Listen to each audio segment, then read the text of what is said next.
You ever hear about someone's life getting turned upside down because of a vacation? Well, let me tell you, a little getaway wrecked mine. I never thought a simple Instagram escapade would leave me without a home. It all started innocently enough. Just a trip with my boyfriend Julian. From the outside, our Instagram portrayed us as a pair of privileged kids living it up in luxury. But reality, well, that was a different story. Despite Julian's claims of wealth, I brushed off a few warning signs early on. He was all about showcasing our seemingly perfect life to the world. Looking back, there were moments I should have seen through the facade. Like that time he took me out on this fancy date, decked out in expensive clothes, and handed me some outfits with the tag still on. He warned me not to damage anything because he planned to return them later. When I questioned his spending, he got defensive, claiming he maintained his wealth by scrimping on such things. It struck me as odd, but I was smitten and didn't think much of it. That is, until we were on vacation together for what felt like an eternity. Julian was so obsessed with capturing every moment for Instagram that we couldn't even enjoy a meal without him turning it into a full-blown photo shoot. To an outsider, it looked like a lavish dining experience with hashtags galore, hashtag blessed, hashtag couple goals, you name it. Believe it or not, those Instagram posts hid a whole nightmare behind them. It really made me question the authenticity of what people share on social media. Behind each perfect snapshot was a storm of arguments and some very strategic camera angles. I kept checking in with Julian, asking if he was truly happy, and each time he assured me he was. But deep down, I couldn't shake off my worries, especially until he sprung the biggest surprise of the trip on me. Well, second biggest surprise, but I'll get to that later. So, one day, after spending an eternity snapping photos of our food until it turned cold, Julian did something unexpected. He went live on his Instagram story. I found it odd since he usually took ages choosing filters, but what happened next caught me completely off guard. He dropped down on one knee and proposed. It might have seemed like a quiet, intimate moment, but with millions of followers watching, it was anything but. I won't lie, it was nerve-wracking in the moment, but looking back, it was downright terrifying. Despite my jitters, I said yes, and we shared what seemed like a magical moment for the camera. But that magic faded fast once the live stream ended. It was the night before our departure. Despite my doubts about our relationship, I hoped things would improve. After all, we had our whole lives ahead of us. Right, wrong. Just as we were about to board the plane after going through customs, I was stopped. Something was amiss with my documents, and Julian stayed by my side. The officer assured us it was probably just a glitch in the system, but after an hour of waiting, they dropped the bombshell. My passport wasn't valid. I couldn't wrap my head around it. I used it to board the plane, didn't I? Turns out, security on the way out wasn't as thorough as on the way in. They had just realized my passport wasn't legit. Fear and panic gripped me. This might have been my vacation spot, but I didn't want to be stranded there. It wasn't home, and I had almost no money, relying mostly on Julian throughout the trip. To add to the stress, I spoke only English, making it even more challenging to navigate the situation. That's the truth. My parents were so eager for us to immerse ourselves in the local culture that they never bothered to speak Hungarian to me. I turned to Julian, hoping for some support. He looked visibly nervous. When I asked him to stay with me, he hesitated, then claimed he'd sort things out from America. He didn't want to miss his flight. Yeah, right. He left me right there in the customs area. As he turned away, a glimmer of hope flickered that he might reconsider. But his next words crushed me. "Oh, I can't forget this," he said, snatching the ring off my finger. "It's just a rental, don't worry. I'll buy you a new one later." And with that, he walked away without a second glance. Left me stranded without a care. But he's not entirely out of the picture just yet. You'll have to wait until the end to hear the rest about Julian, but I promise it's worth it. Right now, there are more pressing matters to address. I waited for what felt like an eternity. Eventually, they broke the news to me. I simply wasn't an American citizen. In fact, I wasn't a citizen anywhere. They expressed their sympathies, but it was a dead end.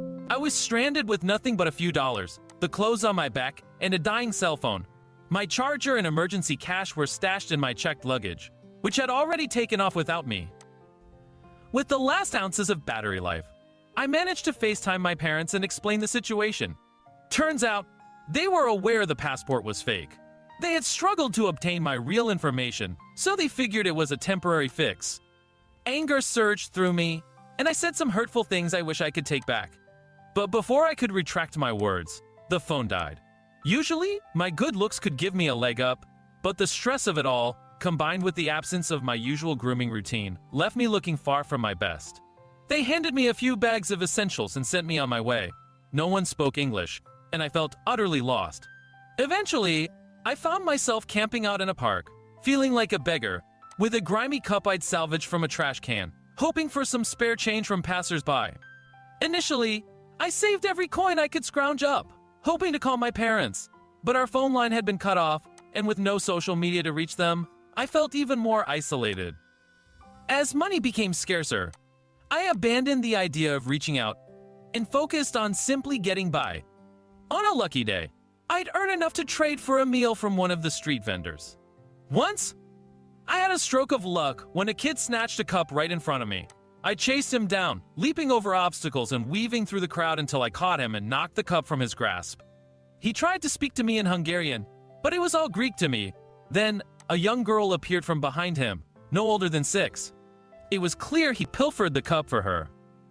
I handed him the money and walked away, resigned to another night of hunger. Sitting on the ground, head wrapped in a blanket, I began to drift off when the most incredible aroma wafted my way. At first, I thought it was a dream, but when I opened my eyes, there it was, a feast laid out before me. Starving, I wasted no time and dug in, grateful for the unexpected bounty. I devoured the entire plate in less than 5 minutes, my hunger overriding any sense of decorum. A soft giggle caught my attention, but in my ravenous state, I didn't bother to see who had provided the food. A woman around my age, dressed in a business suit, attempted to speak to me in Hungarian, but I just stared at her blankly. When she switched to English, I finally grasped her words. "You looked hungry," she said gently. Tears welled up in my eyes, a flood of emotion overtaking me. It had been ages since anyone had shown me such kindness, and I felt overwhelmed. We chatted about school and my journey to this point. Her reaction was priceless when she learned I studied computer science. "You're studying computer science," she exclaimed in disbelief. "That's right, folks. I'm not just a pretty face obsessed with Instagram filters, I've got brains too." She insisted that someone as smart as me didn't belong on the streets and invited me to her office the next day. She rummaged in her wallet for a business card, jotting down her address. That night, I could hardly sleep, filled with a sense of hope I hadn't felt in months. The following day, I made my way to the company building, feeling a bit self-conscious despite my attempts to freshen up in a public restroom. But no one seemed to judge me, especially since the woman I'd met was none other than the CEO. I aced the interview and was offered a job on the spot. And just when I thought things couldn't get any better, she handed me the company card. "We don't let our employees sleep on the street," she quipped, providing me with the address of a hotel they partnered with. She even sent over a bunch of clothes, ensuring I had everything I needed. I was given a few days to settle in, but come Tuesday, I'd start my new role as one of their software engineers. It was a dream come true, especially after struggling to make ends meet for so long. I was anticipating a modest room in a humble hostel or a basic hotel. What I found, however, was beyond my wildest expectations, a 5-star luxury experience that made me do a double take to confirm I had the right address. As I stepped inside, all eyes turned towards me. For the first time in months, I felt a pang of self-consciousness about my appearance. Amidst a sea of elegant dresses and opulent jewelry, I stood out like a sore thumb in my worn-out attire. "Can I assist you?" a butler inquired, eyeing me skeptically. I explained that I was sent here by the tech company, and his demeanor immediately shifted. He ushered me straight to my room, and what a room it was. It was like something out of a television show, a lavish haven where I could finally charge my phone for the first time in nearly a year. I couldn't help but feel a flicker of excitement as I checked my messages, half expecting to hear from Julian or my parents. But there was nothing. To my surprise, I discovered that someone had been posting content to my Instagram page all along. A quick glance at my messages revealed a series of hurtful posts, seemingly orchestrated by Julian. My anger was rising once again when a knock on the door interrupted my thoughts, revealing a strikingly handsome man standing before me. Introducing himself as Charles, he explained that he was a fan of my new company and had promised to show me around.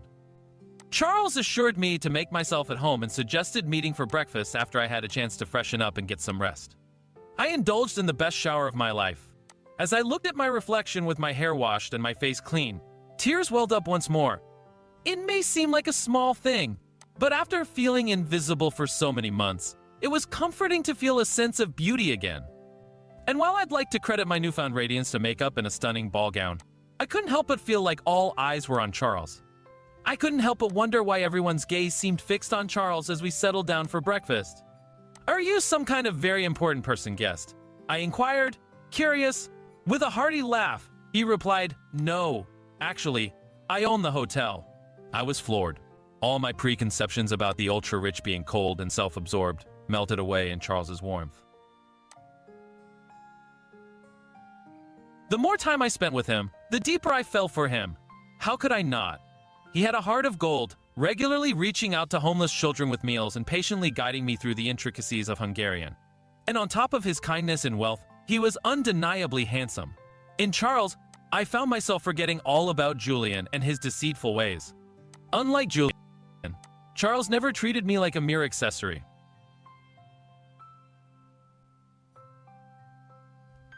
He valued my achievements and admired my work ethic. While I spent my days at the office, making strides in my career, our nights were filled with shared laughter and intimate conversations.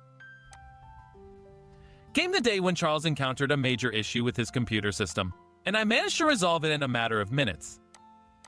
It may sound unconventional, but that moment marked our first kiss. He was seeking someone who valued him for more than just his wealth, and I yearned for a partner who saw me as an equal. We bared our souls to each other, sharing our dreams and aspirations. Before long, we found ourselves in a relationship, and I began to embrace my new life in Hungary. While I still longed to reconnect with my parents back in America, Charles had become my anchor, providing me with a newfound sense of family. Then, one evening, Charles surprised me with an unexpected request: to meet him on the hotel rooftop. He surprised me with a brand new ensemble, complete with a dazzling diamond necklace and sleek heels. I hadn't anticipated something grand, but when I arrived, I was rendered speechless. It felt like stepping into a fairy tale. The rooftop was adorned with candles, and a talented violinist serenaded us with classical melodies. And there, amidst a sea of roses, stood Charles. He confessed that he had pondered our future deeply and couldn't envision it without me by his side. But before he could propose, he mentioned there was something he needed to do. With a subtle gesture, he beckoned someone forward. To my astonishment, my parents emerged from behind the furniture. I dashed to them, nearly stumbling in my heels, and embraced them tightly. Upon hearing my call, they had swiftly sold their belongings and returned. Charles had spent months tirelessly searching for them without a word to me. It was a reunion filled with tears of joy, leaving my mascara streaked across my cheeks. Who would have thought that amid such happiness, I'd resemble a weeping child? With my father's heartfelt blessing, Charles knelt before me and popped the question. Without hesitation, I accepted, my heart filled with unwavering certainty. Never in my wildest dreams did I imagine myself residing in a luxurious hotel in Hungary. Yet here I was, brimming with contentment. While I still keep in touch with a few American friends, my life has found its home here, and I have no desire to return. And as for Julian, well, karma finally caught up with him. An anonymous computer programmer surfaced with evidence of his wrongdoing, leading to his long overdue arrest. Funny how life works out in the end.